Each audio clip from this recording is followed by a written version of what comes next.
Assalamualaikum warahmatullahi wabarakatuh. Pada kesempatan kali ini saya akan menjelaskan hasil POSTES 10 praktikum mobile, yaitu menampilkan data dari data JSON yang sudah di hosting. Kita ke bagian postingannya. Di bagian file manager di sini saya sudah menambahkan atau mengupload file config dan file index. Di file config ini berisi konfigurasi database-nya, lalu di index ini adalah source code untuk memanggil data dari database. Nah, ini adalah link database-nya. Ini link database-nya dan ini datanya. Data dari database. Ini database-nya. Nama database-nya Zainport PMOP Academic. Di bagian bank sampah, bagian tabel bank sampah, itu sudah terdapat 4 data bank sampah. Seperti ini. Oke, kita ke codingan. Di codingan ini, sebelum ngoding, kita tambahkan terlebih dahulu dependensinya di bagian modul. Ini tambah dependensi volley.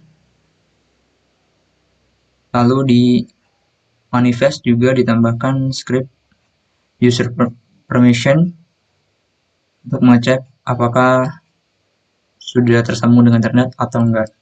Kalau belum, maka datanya tidak akan ditampilkan, atau lebih tepatnya tidak akan tampil ya, karena datanya di hosting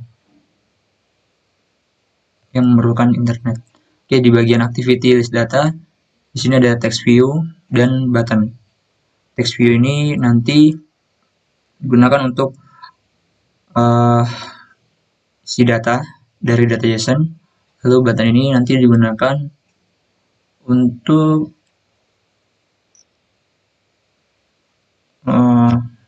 menampilkan datanya. Jadi ketika button ini diklik, maka datanya akan muncul di bagian text view. Seperti itu. Lalu di bagian list data.java, sini saya sudah inisialisasi variabel text view dengan variabel text view result, dan juga ada request queue dengan variabel mq. Lalu di bagian fungsi onCreate, di sini saya sudah mengenalkan text view result dengan ID text view yang ada di activity list data. Begitu juga dengan buttonnya. Lalu di mq sama dengan volley.new request queue this, kontennya this. Lalu ini fungsi untuk buttonnya. Jadi ketika buttonnya diklik, maka akan memanggil fungsi JSON parse. Nah, ini di bawahnya nih fungsi parse. Pertama kita panggil URL JSON yang sudah di hosting.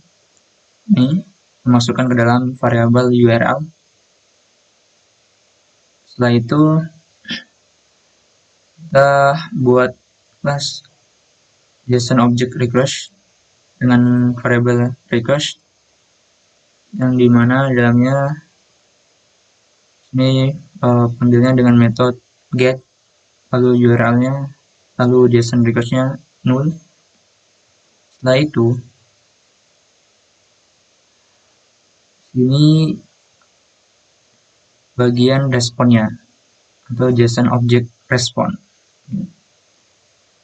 Dengan responnya lalu di try, dalam try JSON array dengan variabel JSON array sama dengan respond.get JSON array dalam kurungnya data.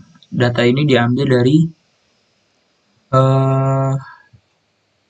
ini ya, diambil dari kata ini data untuk mendapatkan semua data ini, semua data bank sampah. data. Setelah itu kita buat perulangan untuk menampilkan datanya. Jadi dia akan melakukan perulangan sebanyak data yang ada, di JSON. Setelah itu kita masukkan ID bank sampah, atau di sini tulisnya ID B sampah, ke dalam variabel ID B sampah dan nama bank sampah. Dan di sini namanya atau atributnya nama, masukkan ke variabel nama. Setelah itu kita tampilkan ke dalam text view result dengan isi setiap bank sampahnya itu pertama ada ID B sampah, terus kasih titik, lalu nama bank sampahnya. Seperti itu. Lalu ini jika sistem ini nggak berjalan, akan error, akan menampilkan pesan error. Setelah itu di mq.add recurse, tambahkan recurse ini ya, pemanggilan lagi. Jadi ditekan lagi, maka akan jika button ditekan lagi, maka akan memanggil datanya lagi. Seperti itu. Kita langsung ke running aplikasinya. Kita tunggu prosesnya. Oke. Sudah, kita login dulu. Kita login.